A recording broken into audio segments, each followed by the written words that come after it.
The sharp command echoed through the busy terminal. "Ma'am, stop right there." The K9 officer's voice cut through the noise, halting travelers mid-stride. The German shepherd at his side growled, muscles coiled, straining against the leash. All eyes turned toward the woman at the center of it. A pregnant Navy officer walking calmly toward the gates, the rhythmic click of her boots the only sound after the echo faded. She carried 2 brown paper bags, one in each hand, her expression unreadable beneath mirrored aviators. The dog's barking intensified. The officer's stance tightened. "Drop the bags, hands where I can see them," he ordered, his tone caught somewhere between duty and disbelief. Gasps rippled through the crowd. Phones lifted.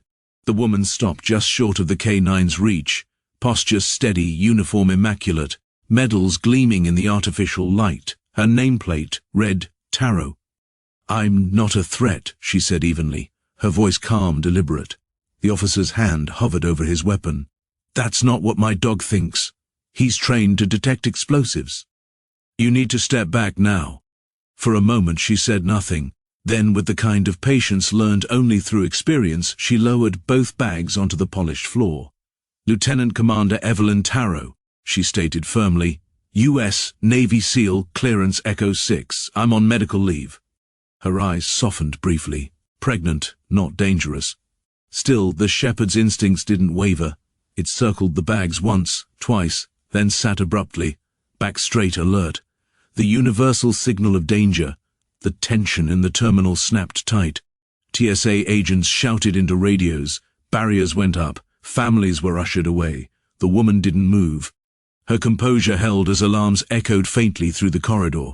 Minutes later, under the harsh fluorescence of the security inspection room, the mystery unraveled.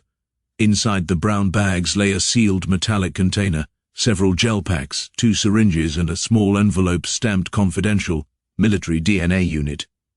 The K-9 officer frowned. Why would a SEAL be carrying something like this? A federal agent glanced up from the manifest. "Because that tin holds the last genetic sample from SEAL Team 9. His voice dropped. "They were lost during an operation that never made it to the record books. She's the only surviving member," another added quietly. "That vial's bound for the Pentagon's genetics archive.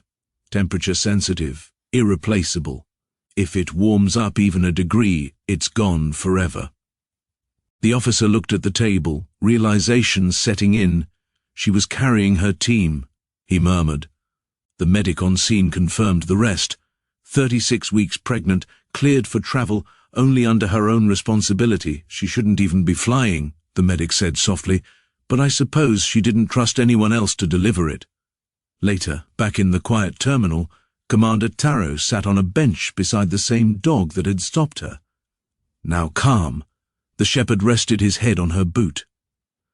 The officer approached again, slower this time, guilt written across his face.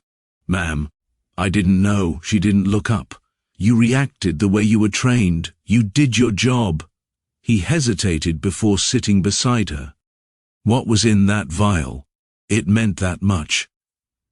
Finally, she removed her sunglasses, revealing eyes rimmed with fatigue but steady as steel. 7 years, she said softly. 7 years of operations, loss and loyalty.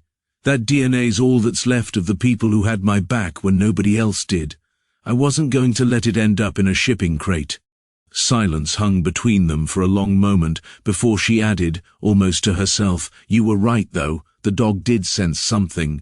Grief smells like danger, sometimes even to those trained not to feel it." By evening, the chaos had subsided. The vial was cleared, logged and secured for transfer.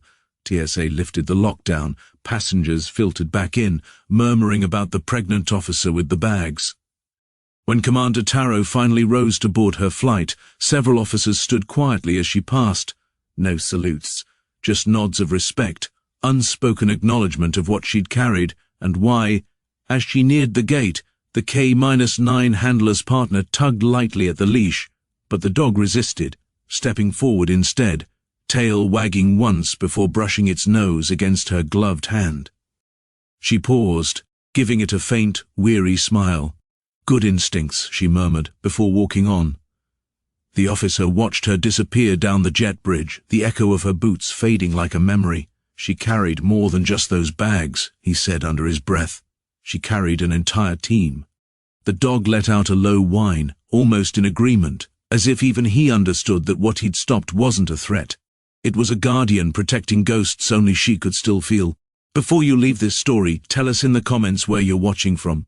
And if her story moved you, remember to like, share and subscribe for more powerful tales of duty, sacrifice, and the quiet heroes who walk among us. Because the next story might just change your life.